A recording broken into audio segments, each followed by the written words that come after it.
Quando você oferece o seu melhor, as pessoas vão acolher o seu melhor. O problema é quando você oferece o pior, querendo que as pessoas deem para você o melhor. O problema é quando nós colocamos no piquenique da vida o nosso pior. Aí Deus vai e escolhe o que o outro colocou. Deus vai abençoar o outro e não você. E onde que está isso na Bíblia?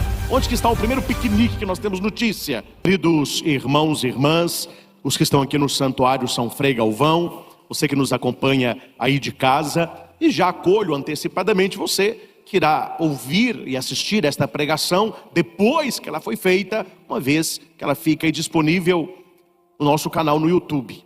Estamos celebrando o 16º domingo do tempo comum, e que esse domingo se resume em duas palavras: hospitalidade e acolhimento. Vamos repetir isso? Hospitalidade e acolhimento. Nós precisamos, no mundo de hoje, ser mais hospitaleiros e acolhedores. Não é justificativa, plausível, mas para muitas pessoas o é.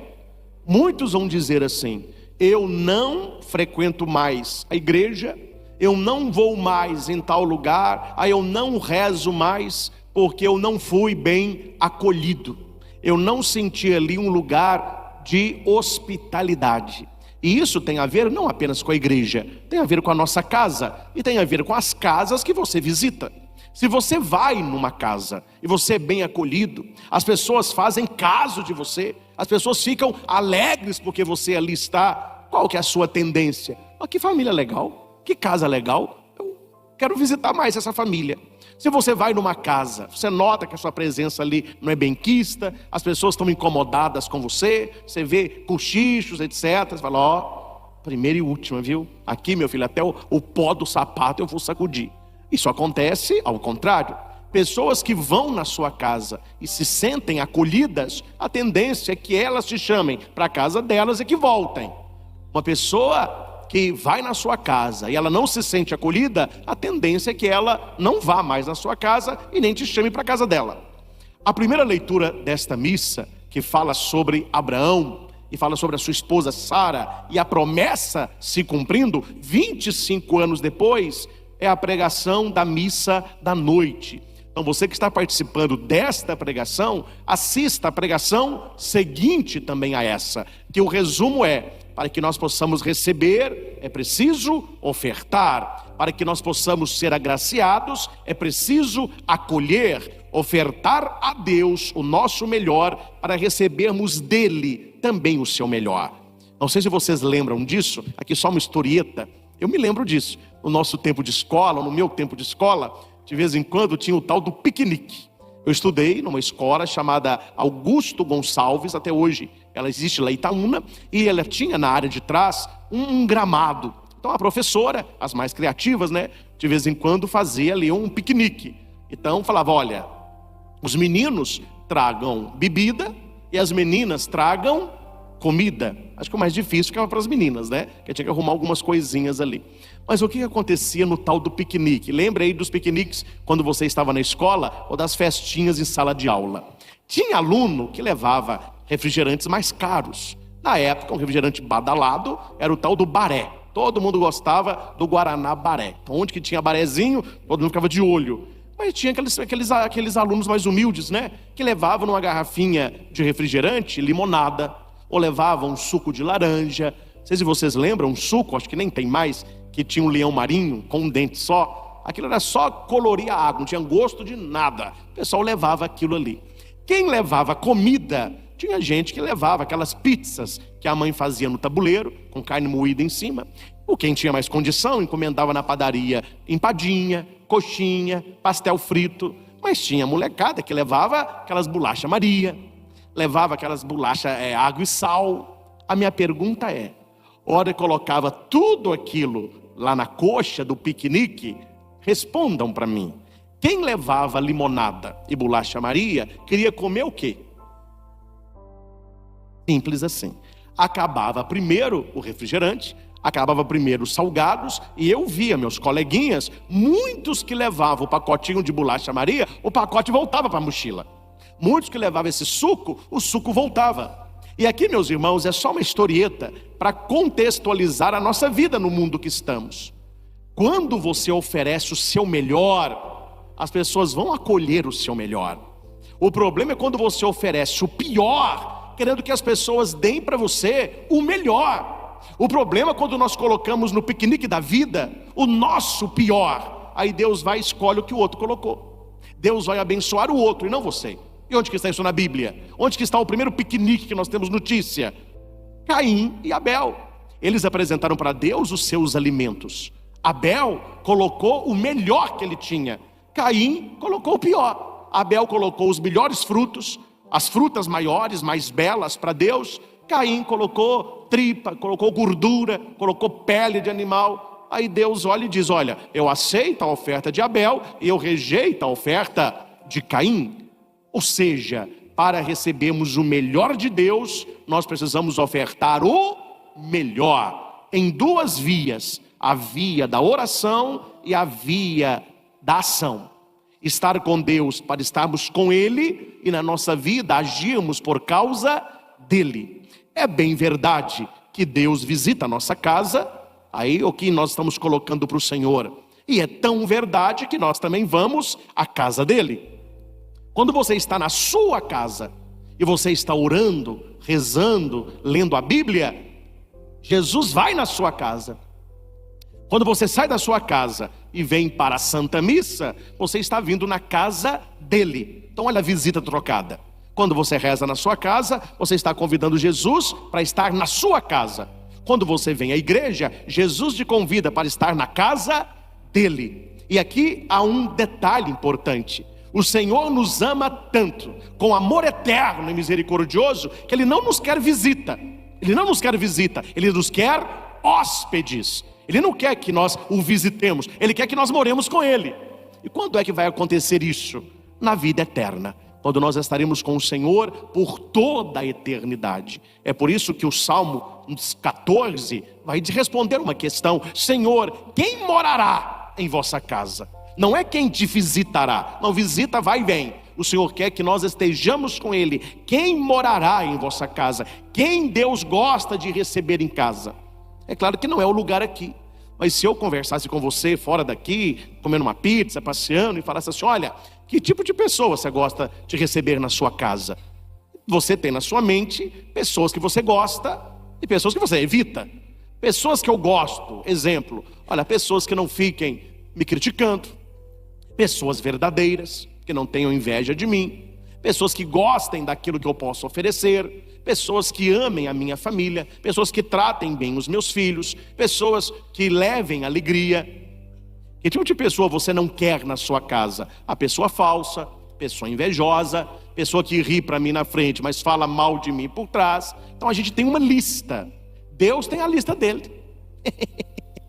Meu filho, você acha que Deus está feliz com todo mundo que vai na casa dele? Não, há pessoas que Deus olha, você pode até vir, porque a porta está aberta. Alguém me perguntou uma vez: ô padre, por que cachorro entra na igreja? Porque a porta está aberta, né? Ele tanto entra como sai, não fede nem cheira. Nós, quando entramos na igreja, nós entramos na casa de Deus. Eu quero agradar a Deus com a minha presença. Eu não quero que a minha presença seja uma presença desagradável, mas uma presença simpática, acolhedora e aberta. E o Salmo 14, ele responde isso. Quem Deus gosta de estar na casa dele? Quem é que Deus fica feliz de ver quando a pessoa vem celebrar? Então o Salmo responde: é aquele que caminha sem pecado. A pessoa que tem temor a Deus, ela evita o pecado, pratica a justiça fielmente. Deus não se compactua com pessoa injusta, trambiqueira, esperta, que pensa a verdade no seu íntimo. Deus não abençoa a pessoa mentirosa. Por isso que tem gente que mente, fica rezando e não é abençoada. Ela fala: tem alguma coisa errada com a minha oração. Eu rezo, não estou vendo nada. Talvez seja mentira. Quarto, e não solta em calúnias a sua língua. Deus não se compactua com quem vive falando da vida dos outros. Quem gosta de falar mal da vida dos outros, que em nada prejudica o seu irmão. Pessoa que quer ser feliz, mas sabe que o outro também quer. Pessoa que é justa para consigo e justa para com o outro. Nem cobre de insultos o seu vizinho. São pessoas que fazem questão de falar mal dos outros. E aqui nem é insulto de vizinho só. Tem insulto que é dentro de casa mesmo. É marido falando mal da mulher, é mulher descendo a lenha no marido, são os filhos falando mal dos pais. Também não vai ser abençoado, né? Que não dá valor algum ao homem ímpio. O que é um homem ímpio? Uma mulher ímpia. É quem peca, gosta de pecar, não vai sair do pecado e incentiva os outros a pecarem. Eu acho que esse ponto hoje, ele pega mais na vida de alguns. Eu tenho visto, sem falar nome de A ou de B, pessoas na televisão, nas mídias, falando um festival de besteirol, defendendo coisas que não combinam com o cristão. É gente defendendo aborto, é gente defendendo legalização de droga, é gente defendendo ideologia de gênero, não tem problema nenhum. Cada um escolhe a vida que quer ter. Qual é a minha preocupação? São alguns cristãos, e entre eles católicos, que ficam dando valor a essas pessoas, dando palanque para quem não merece, dando palco para quem não merece. Eu adoro fulano de tal. Peraí, como que você adora? Como que você gosta? Como que você segue quem tem valores contrários à nossa fé? E o Salmo está falando, quem mora na casa do Senhor, aquele que não dá valor ao homem ímpio. Então, há certas pessoas que escolheram a vida deles, mas que não são os nossos valores. Aí fica muito estranho você falar que segue a Cristo aplaudindo quem não segue. Que você tem os valores de família, aplaudindo quem tem valores contrários à família. E hoje tem muito isso. Pessoas que seguem homens e mulheres ímpias. Honra os que respeitam o Senhor. Deus gosta quando você honra aquele que o honra. Então honre homens e mulheres que honrem a Deus. Para nós católicos, os santos. Rezar aos santos. Conhecer a vida dos santos, ver hoje quem são as pessoas que nos levam para Deus, esses merecem a nossa honra. Não empresta o seu dinheiro com usura, ou seja, pega as pessoas endividadas, os pequeninos, empresta dinheiro com juros altíssimos, tirando da pessoa a tranquilidade, a paz. Isso acontece muito, sem falar nome, né? Tem gente que enriqueceu assim, na malandragem. Fica de olho em famílias endividadas, fica de olho em pessoas que estão com necessidade financeira. Essa pessoa procura a família, olha, eu vou te emprestar um dinheiro, ou eu compro o seu carro para te ajudar, aí eu compro a sua casa para te ajudar, aí eu compro a fazenda para te ajudar. Oh, como ele é bonzinho, ele me ajudou. Neném, mas o carro que valia 60, você pagou 40. A fazenda que valia 1 milhão, você pagou 400 mil. A casa que valia 600 mil, porque o cara estava com a corda no pescoço, você pagou 250. Levou manta. Mas é um mundo dos espertos. Seja esperto, mas não venha à casa do Senhor. Seja esperto, mas não seja e não será abençoado. Então cuidado quando o cristão é aquele que anda passando a perna, olhando a fraqueza do outro para levar vantagem. Que nós vivemos um mundo assim. As pessoas querem levar vantagem em tudo, passa a perna até no próprio pai e na própria mãe. Coitado de pais idosos que têm certos filhos que precisam mexer com movimentação financeira. Felizes dos pais que têm filhos que os honrem, filhos que vivem na verdade financeira, que é o que eu tenho visto e tenho atendido, que a safadeza começa em casa, a pouca vergonha começa em casa, a esperteza começa em casa. Tiram um certo valor e passam para os pais troco. Aí os pais trabalharam a vida toda levando uma vida ali bem restrita, porque o bonachão do filho está gastando o dinheiro dos pais. Fazem empréstimo para pagar em 48 vezes, 72 vezes, no nome de quem? No nome dos pais. E os pais, para não magoar os filhos, pode fazer, meu filho, você vai pagar direitinho, né? Claro que for, papai. Não paga nunca mais. Fica os pais anos e anos endividados. Olha aí, ó. Esse tipo de pessoa não precisa nem ir à igreja, nem precisa chegar perto de Deus. Essa pessoa não morará na casa de Deus. Nem se deixa subornar contra o inocente. Isso acontece demais, né? O grupo olha qual que é o mais fraco, aí eles se unem para destruir o fraco.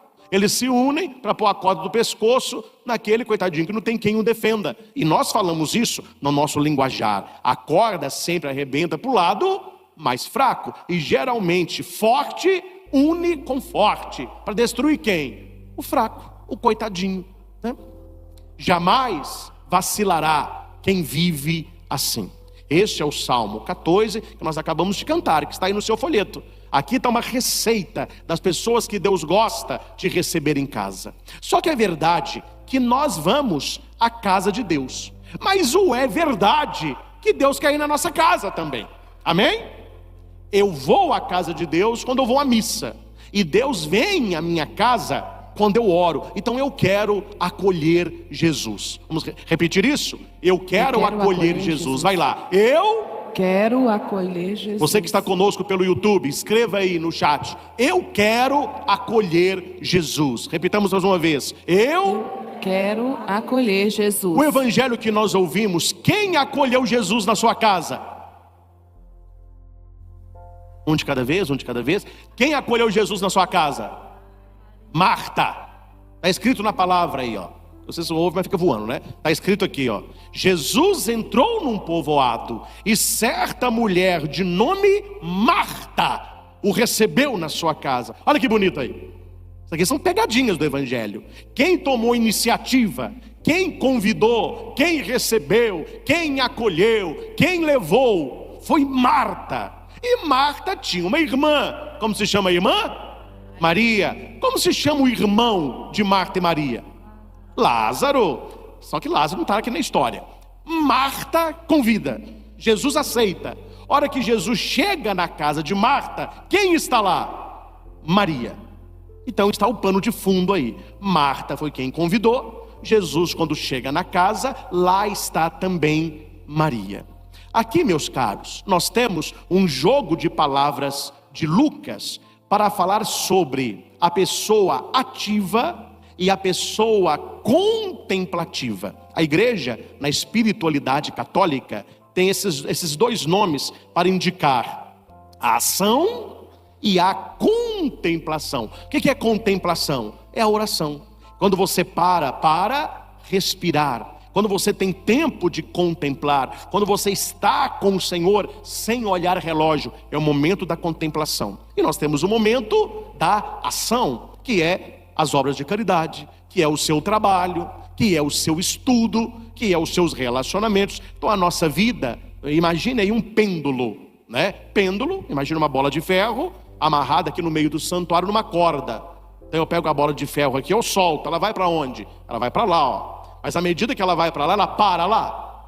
Não, qual que é a tendência? É ela voltar. Então esse ir e vir, que nós chamamos de movimento pendular, de um lado é a ação, de outro lado é a contemplação. E o cristão católico vive assim, entre aquilo que contempla e aquilo que faz. Aquilo que faz porque contemplou, ele volta para contemplar para fazer melhor. E ele faz porque um dia contemplou, e ele vive assim.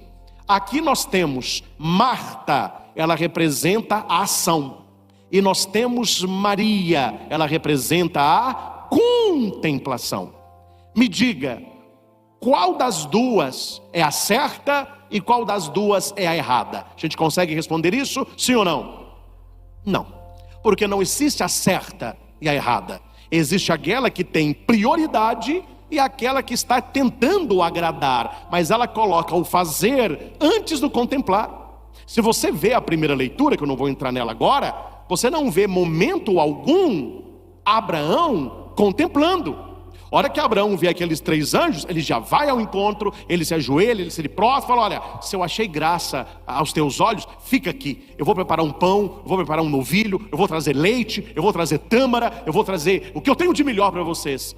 Faze como disseste. E aqueles 3 homens, que são 3 anjos, ficam debaixo ali do carvalho de Mambré, e Abraão prepara tudo aquilo. Então ele foi ativo, ele entrou na tenda. Sara pega a melhor farinha, amassa os pães, que nós temos visita. Um homem hospitaleiro, um homem acolhedor. Gente, Marta tinha esse coração, ela queria agradar Jesus de toda maneira. Então quando Jesus entra na casa de Marta, Maria ali já foi acolher Jesus, e Marta foi para a cozinha. Certamente Marta estava preparando ali as tâmaras, alguma semente, estava ali já amassando a farinha, ali fazendo a massa para fazer um pãozinho para Jesus. Já pediu alguém aí para trazer um vinho fresco, e ela correndo para um lado, ela correndo para o outro. Ela falou: peraí, mas eu estou aqui com farinha até na alma, suando, cadê Maria? Ela chega na sala. O que Maria está fazendo? Maria está sentada aos pés de Jesus, papeando e ouvindo Jesus falar. Por que que Maria está sentada? Esta é a atitude do discípulo. É por isso que na liturgia católica a gente ouve o evangelho em pé e a gente escuta a pregação sentado. Não é só para vocês descansarem, não. A posição de em pé é a posição de prontidão. Eu estou pronto para acolher a palavra de Jesus no evangelho. A atitude de estar sentado, uma atitude de discípulo. Então eu vou sentar para aprender, para ouvir, para ter formação espiritual. Então toda vez que na missa a gente se senta para ouvir as leituras, fora o evangelho, para ouvir a pregação do padre, é uma atitude de discípulo. Então Lucas diz que que Maria estava sentada, mostrando que ela era discípula. E o mais interessante, pensa comigo, se fosse na sua casa, se fosse na minha casa, meu irmão é o Samuel. Imagina que eu recebo Jesus, eu estou na cozinha com um trabalhão e o Samuel, estou falando meu irmão, está lá conversando com Jesus. Eu tinha feito assim, chegado na sala, tudo bem aí, pessoal? Tudo bem, padre. Samuel, faz favor, vem cá só um minutinho. Ele entraria na cozinha. Me ajuda aí, né, velho? Me ajuda aí, né? Eu aqui trabalhando igual um condenado, sei lá, com Jesus. Me ajuda aqui, depois a gente conversa. Porque eu também quero conversar com ele, irmão. Sim ou não? Eu não vou xingar a visita. Eu vou chamar meu irmão. O que a visita tem com meu irmão? Só que Marta, ela não chama a atenção da irmã. Ela fala com o convidado. Então aqui é bonito por quê? Porque ela era amiga de Jesus. Que é quando você tem um amigo e o amigo está na sua casa, aí você está lá arrumando lanche e o seu filho está jogando só videogame com o amigo, você brincando fala com o amigo assim: fala aí pro folgado vir me ajudar aqui na cozinha. Por que que Marta se dirige a Jesus?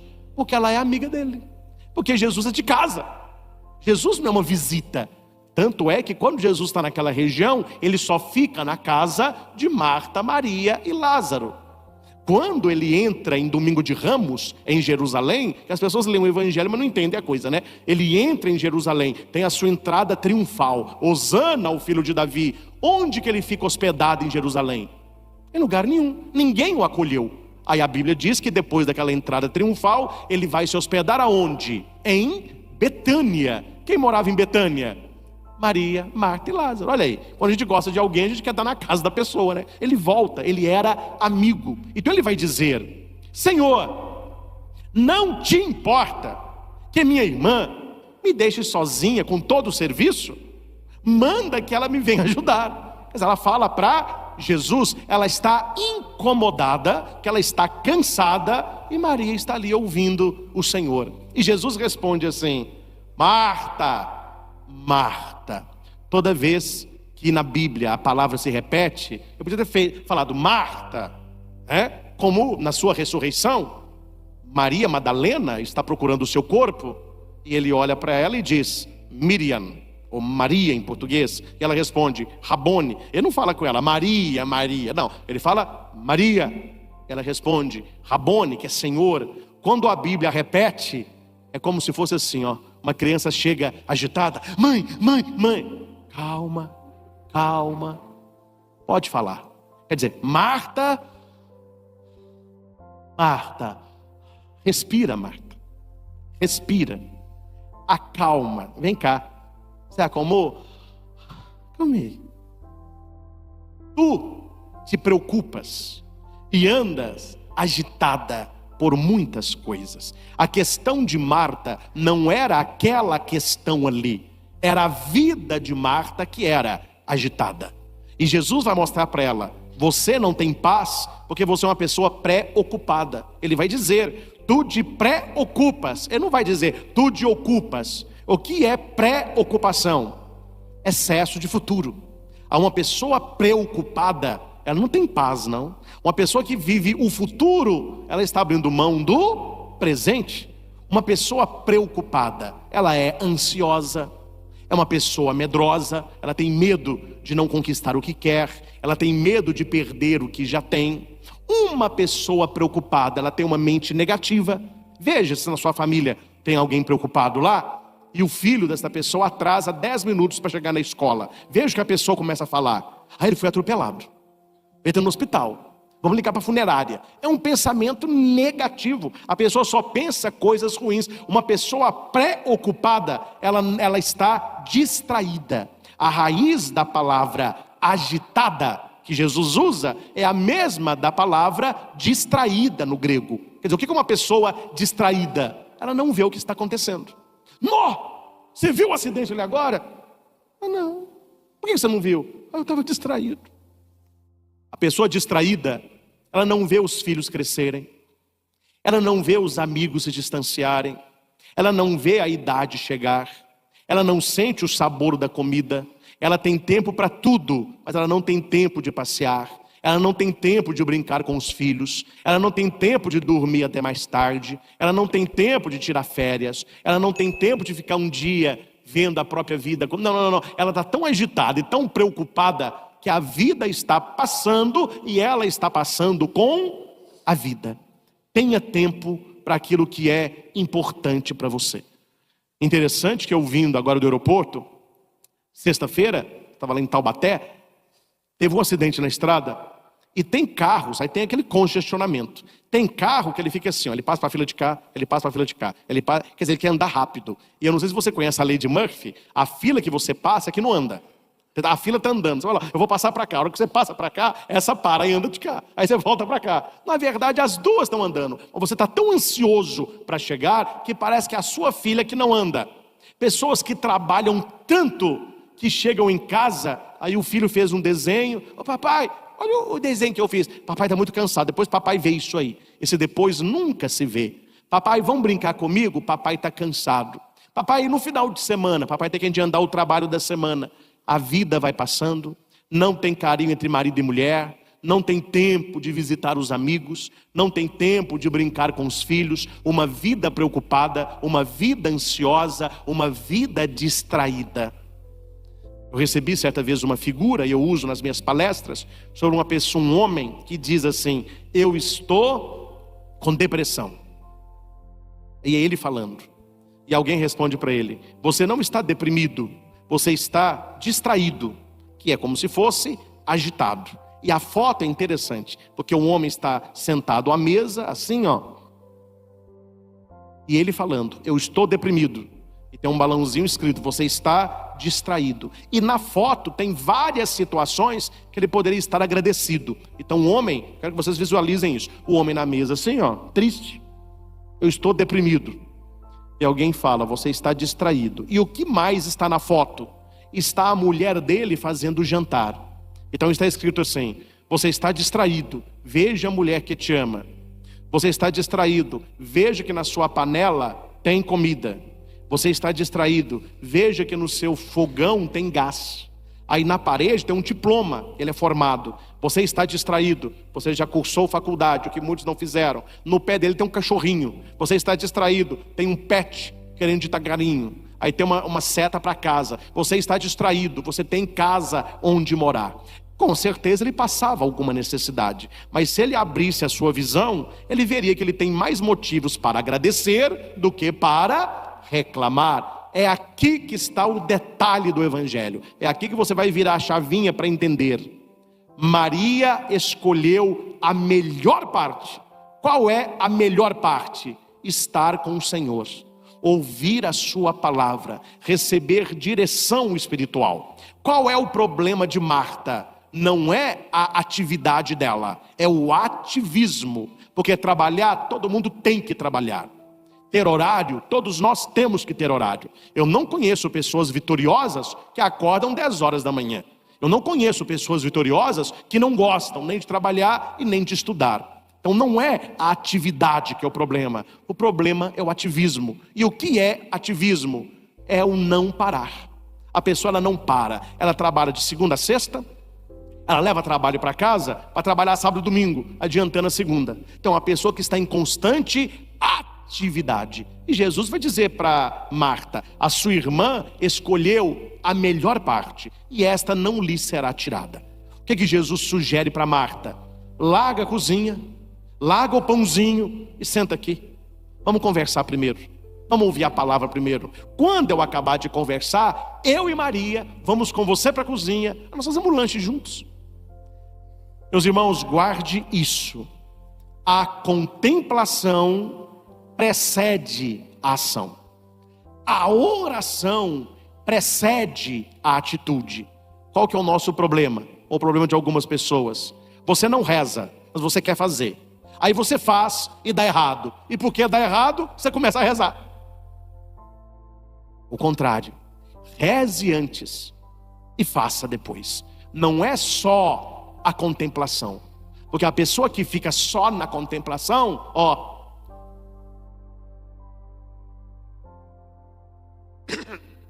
vamos trabalhar, estou contemplando.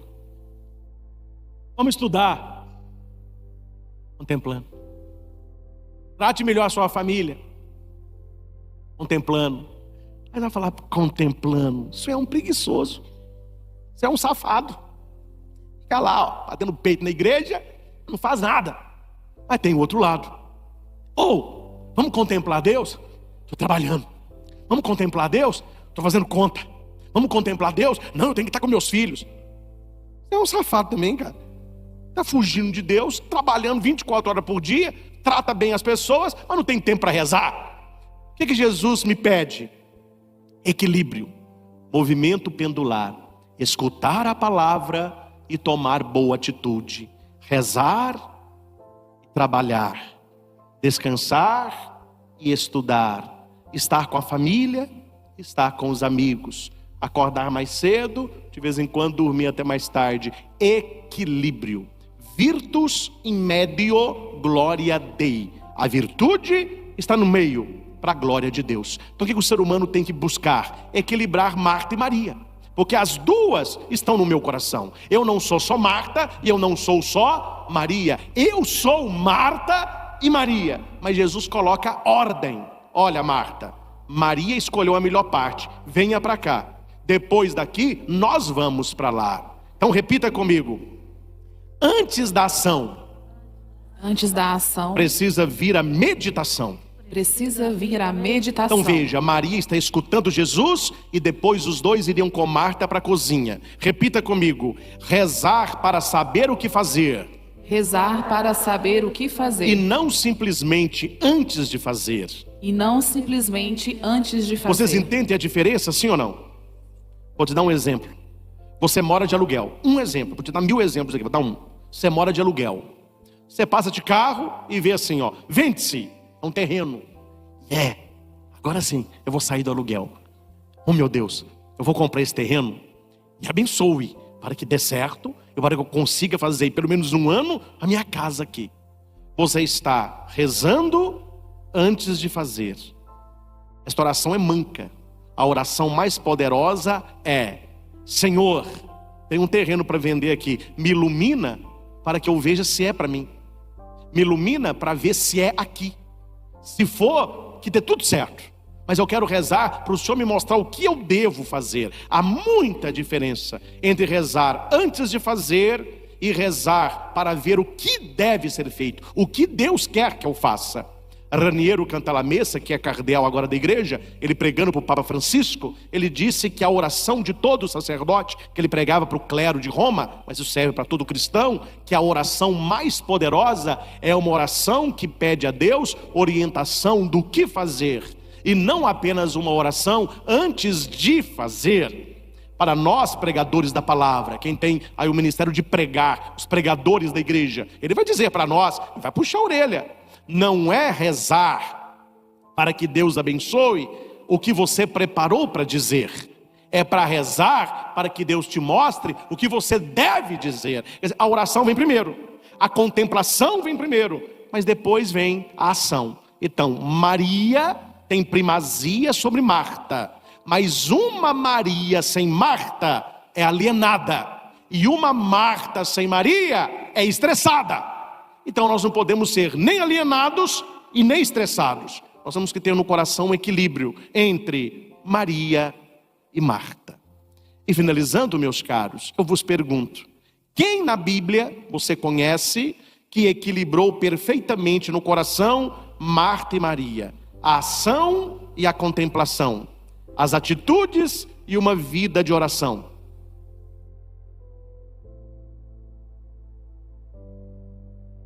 Maria, mãe de Jesus. Não Maria, irmã de Marta, Nossa Senhora. Oi, padre, por quê? Pense comigo. Quando foi que Maria, mãe de Jesus, agiu como Maria, irmã de Marta? Eu cito 2. Quando a Bíblia diz que ela guardava e meditava todas as coisas no coração. E segundo, quando silenciosa, de pé, ela via Jesus morrendo na cruz. Ali nós temos uma contemplação muito grande. Maria, que não entende tudo, mas ela contempla no coração, ela reza. E nos pés da cruz, a única coisa que ela pode fazer é contemplar o seu filho. Você não vê Maria falando nada aos pés da cruz. Ela não diz uma palavra. Ela está ali só para contemplar. Então tá, pá. Então Maria, mãe de Jesus, só ficava contemplando, né? Não, Maria tinha um coração de Marta. E entre todas as atitudes, eu cito 2. Primeira, quando o anjo Gabriel anuncia que ela será mãe do Salvador, ela não fica na capela, ó. Você está fazendo aí, Maria? Contemplando. Literalmente, eu terei o rei na barriga. Não. Quando Maria recebe o anúncio do anjo, o que ela faz? Ela corre para Isabel, para ajudar Isabel, uma mulher da ação. Foi para a região montanhosa. Quando ela está nas bodas de Caná, ela não diz assim: eu contemplei que o vinho acabou, vai dar B.O., viu?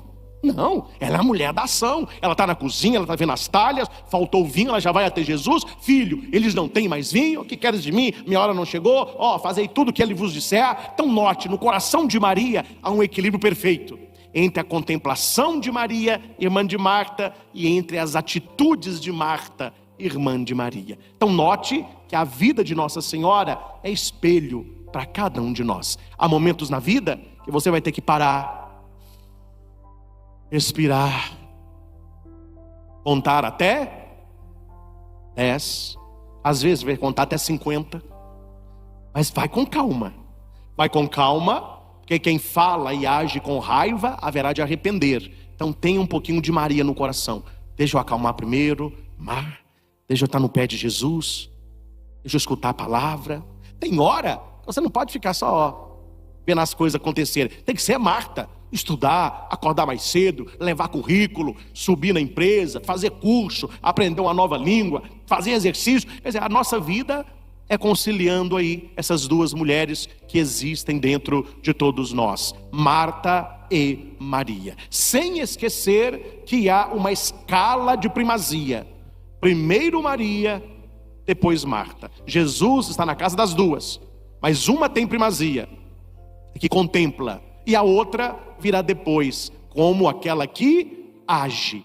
Como deve ser a nossa vida daqui para frente? Você que está aqui no santuário, você que me acompanha nesta pregação, peça a Jesus sempre: Senhor, dai-me um coração aonde habita Marta e Maria em perfeita harmonia.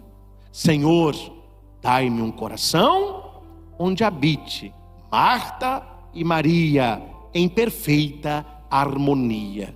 Senhor, dai-me um coração onde habite Marta e Maria em perfeita harmonia. O Espírito Santo vai nos revelar quando é que você e eu devemos agir como Maria, quando é que eu e você devemos agir como Marta. Sabemos que não é Marta ou Maria, não é Maria ou Marta, é Marta e Maria, é Maria e Marta. E finalizo com São João Paulo II, o Papa das Famílias. Num encontro mundial das famílias, o Papa respondeu como que eu concilio essas 2 aqui. Ele disse assim: famílias de Deus, vivamos a alegria nesta terra, sendo ativos na contemplação e contemplativos na ação. Ou seja, quando estivermos orando a Deus, trazer a própria vida. E quando estivermos na própria vida, que a vivamos aos olhos de Deus. Que por intercessão de Maria Santíssima e de São José, as palavras que nós ouvimos possam cair como bálsamo na nossa alma, fazendo-nos ter uma vida de contemplação e uma vida de ação. E que tudo que nós fizermos, por palavras e atitudes, que o façamos em nome de Jesus. A Ele toda honra, toda glória e todo louvor. Louvado seja nosso Senhor Jesus Cristo. Para sempre seja louvado. Agora eu quero ouvir de você que está conosco nesta pregação. Coloque aí no chat, nas mensagens, você é mais Marta ou Maria? Maria é a mulher que reza mais, que contempla mais, que lê mais a Bíblia. Marta é aquela estressada, que trabalha muito, a que corre para um lado e para o outro, que não tem tempo para nada. Vamos ver quem vai ganhar aí no chat, se é Marta ou se é Maria. Então coloque aí, Marta ou Maria.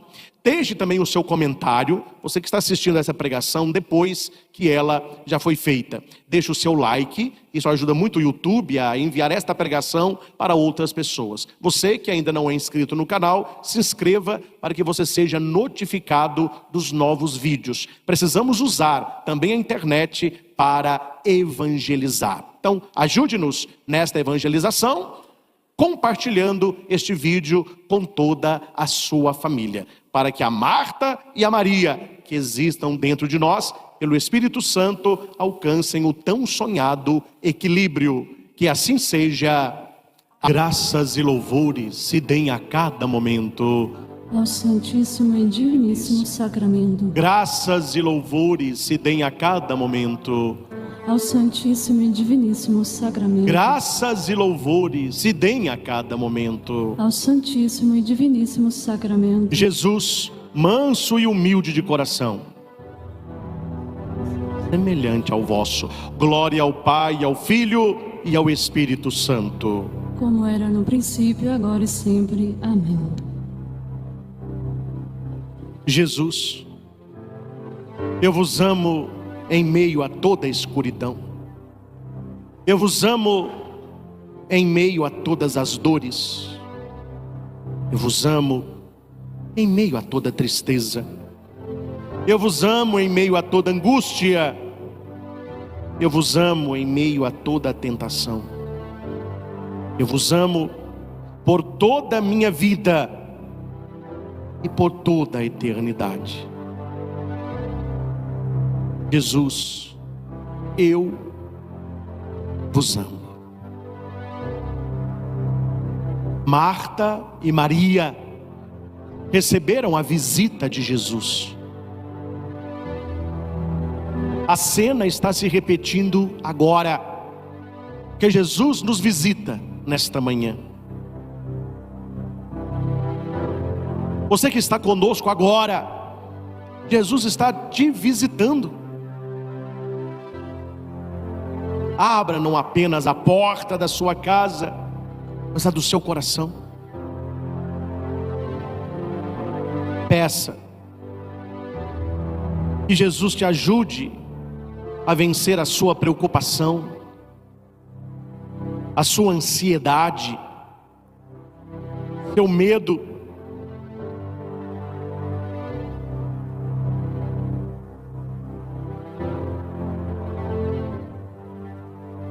Que possamos estar com Maria, sentados aos pés de Jesus, para ouvirmos a sua palavra, para sentirmos a tua presença,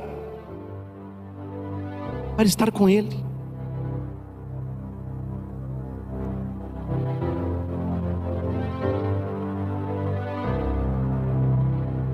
Nós te recebemos, Senhor.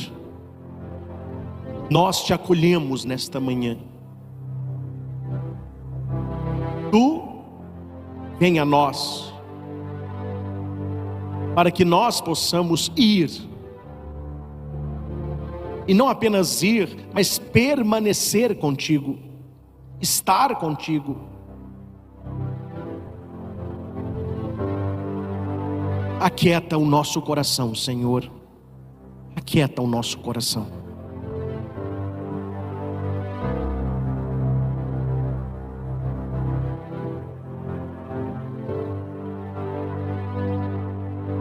Eu não sei como é o seu dia a dia. Eu não sei como é o corre-corre da sua vida. Mas uma coisa eu quero lhe dizer: Reserve tempo para estar com Jesus. Reserve tempo para a sua oração pessoal. Reserve tempo para sentar aos pés de Jesus como Maria e escutar a sua palavra. Sempre haverá momento para sermos como Marta. Sempre haverá momento para trabalharmos, estudarmos, ir para um lado, correr para o outro. Mas tudo isso deve ser consequência do nosso estar com Ele.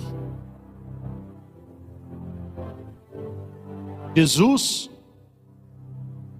Ele visita a nossa casa.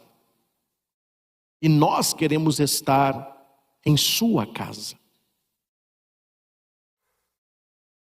Como nós queremos estar com o Senhor? Como nós queremos contemplar o Senhor?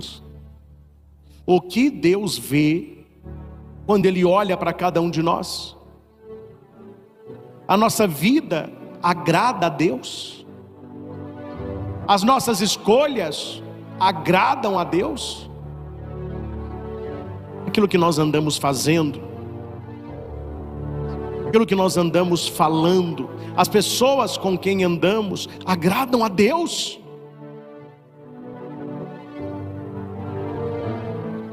Senhor,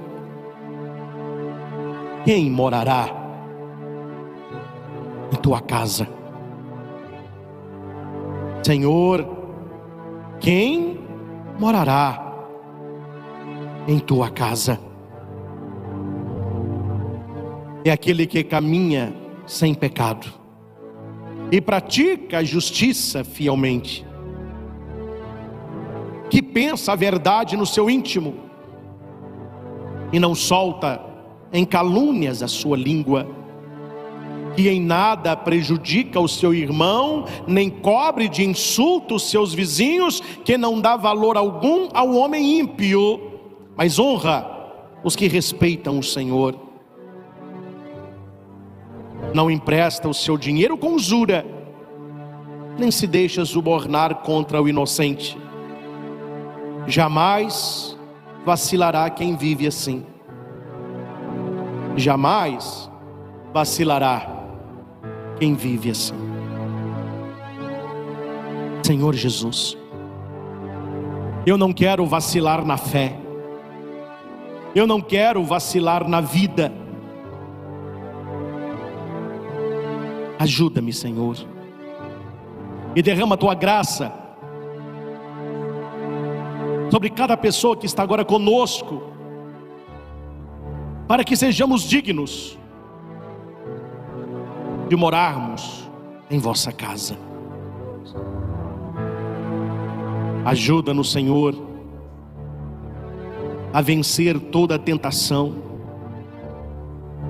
a evitar o pecado que bate diariamente à porta do nosso coração. Afasta de nós, Senhor, toda injustiça.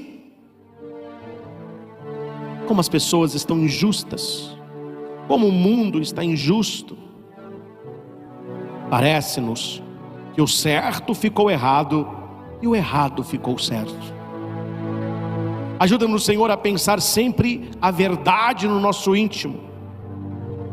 Preserva-nos da desgraça que é trocar a verdade pela mentira e viver a mentira como se fosse verdade. Purifica a minha língua, Senhor, para que de coisas boas estejam impregnadas as minhas palavras. Tira da minha língua toda calúnia, toda fofoca, todo falatório, todo comentário desnecessário. Dá-me a graça de ajudar as pessoas. Dá-me a graça, Senhor, de que sempre que eu puder, ajudar as pessoas e não prejudicá-las.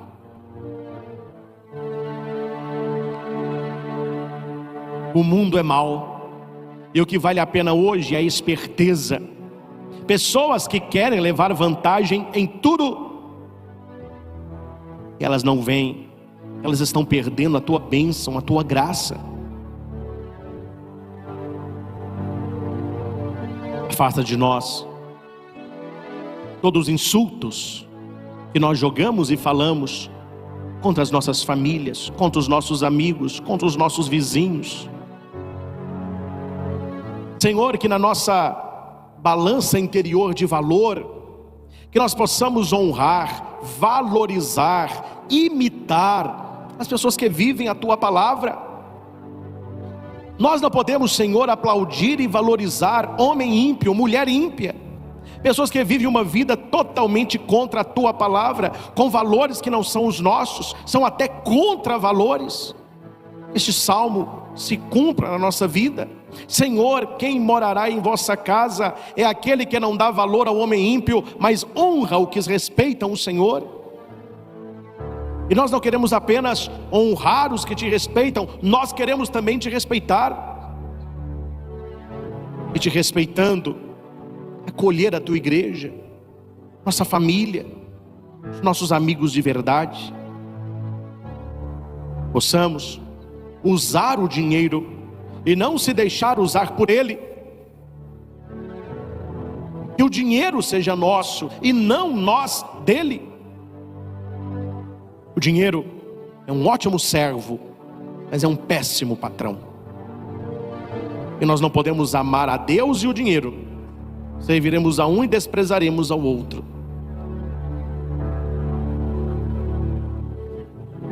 Ajuda-nos, Senhor, a tratar a todas as pessoas bem, mas de maneira especial os mais humildes. Que nós não nos vendamos para subornar o inocente. Que nós não nos vendamos para acusar o inocente.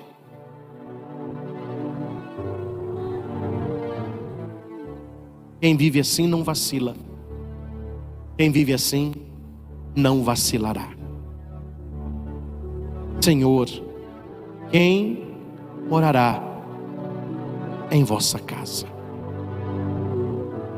Jesus, eu te apresento todas as pessoas com depressão, síndrome do pânico, ansiedade, pessoas doentes no corpo, na alma e no espírito. Abençoe, Jesus, os objetos colocados aí perto da TV para esta bênção: peças de roupa, remédios, exames, currículos, carteiras de trabalho, tantas pessoas desempregadas, alianças, chaves da casa, do carro, local de trabalho, da moto. Abençoe essas carteiras de motoristas e abençoe esta água. Assim como do teu coração jorrou sangue e água, que jorre para nós uma água abençoada, capaz de renovar as promessas do nosso batismo, e uma vez ingerida ou aspergida em nossas casas, que nos livre de todo o mal. Pedimos tudo isso para a honra e glória do teu nome. Amém. Você que tem a água, se quiser beber um pouquinho da sua água benta, recebamos a bênção do Santíssimo Sacramento do altar. Você que está na sua casa, se você não tem problemas de joelho, vamos nos ajoelharmos na presença do Rei Jesus. Se você tem alguma enfermidade, fique de pé para receber a bênção das bênçãos. E apresente para Jesus o seu coração, a sua vida e as suas intenções.